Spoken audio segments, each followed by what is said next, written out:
За өнөөдөр бид энэ төвийн бүсийн дундын хангамжийн төв дээр ирээд байна. Тэгээ энд бол 2300 орчим тонн сайжруулсан түвш нөөцлөгдсөн байна. Тэгээд хойтод бид нар сарвчууд бариад энд 25-ын савлгаатайг бас татахаар ингэ бэлтгэж байна. За сарвчаа бариад дуусч гин үү? Дуусч байна. Ариулж байгаа нь хэн бэ? Гинтийн байдлаар одоо хүүтрэн гэж байгаа шүү дээ. Тэгэх юм бол шууд эндээсээ шууд 25 илдэг шууд зарагдаад ингээд. Ер нь бол тэгээ борлуулалтын цэгүүд нь ч гэсэн наашаа ирээд эндээсээ ингээд юм аа. Эндээсээ бас тэгээ нүрсээ түшээ аваад боломжтой байна.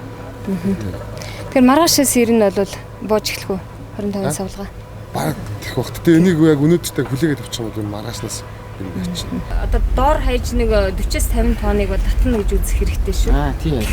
Тийм болчиход байна. Зам тээврийн гацаа их байна. Та нарын энэ бараа бүтээгдэхүүн чи дуусчдаг, захиалдаг, бас ингээд ирэхгүй байх тохиолдол ирж байж магадгүй шүү дээ. Улаанбаатар хотод энэ 600 мянган тонныг зөөнө гэдэг бол бас асуудалтай байна. Тэгэд юу юм?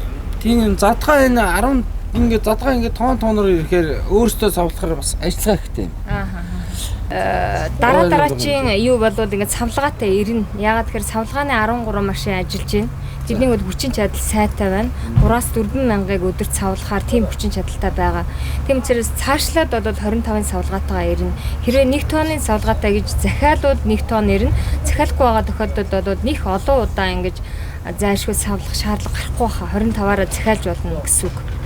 Дандаа нөгөө өөргөн байхгүй л гэсэн үг байхгүй юу? Дандаа томбороо ингээд явж байгаа гэсэн. Шууд дандаа.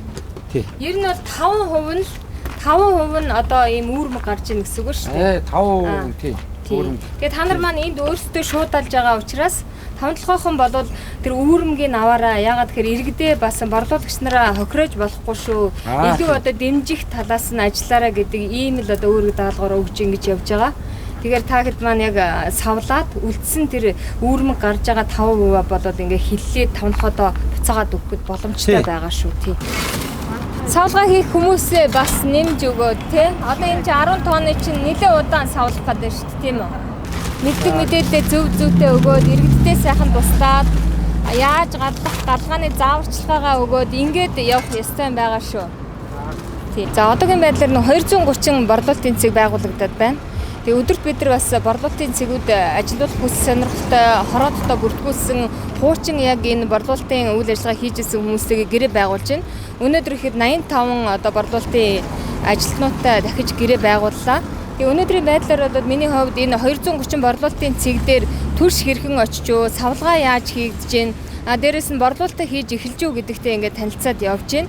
Одоогийн байдлаар бол 150 орчимд нь одоо төрш түгээгдсэн байна. Гэхдээ бага хэмжээгээр байна. 10 тонн, 20 тонн. За зарим цэгүүдээр 2-3 мянга орчмоор очсон байна. Тээвэрлэлт бол бас илүү эрчимжүүлэх шаардлагатай. Шөнийн тээвэрлэлтийг бид нар бас өнөө шөнө эхэлж байна.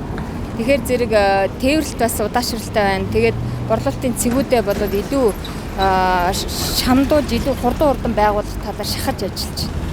Борлуулалтын цэгүүдийг иргэдэд мэдээлэл хүрэхдээ ямар арга хэмжээ авч ажиллаж байна. Тэгээ одоо тэр дүрийн тэр хорон тийм цэг байна шүү гэдэг мэдээлэл иргэдэд хүрэхэд одоо бид нар энэ 7 хоногоос иргэддээ нөгөө сайжруулсан шахмал түлшээ худалдаж авах сайн картыг тарааж эхэлнэ.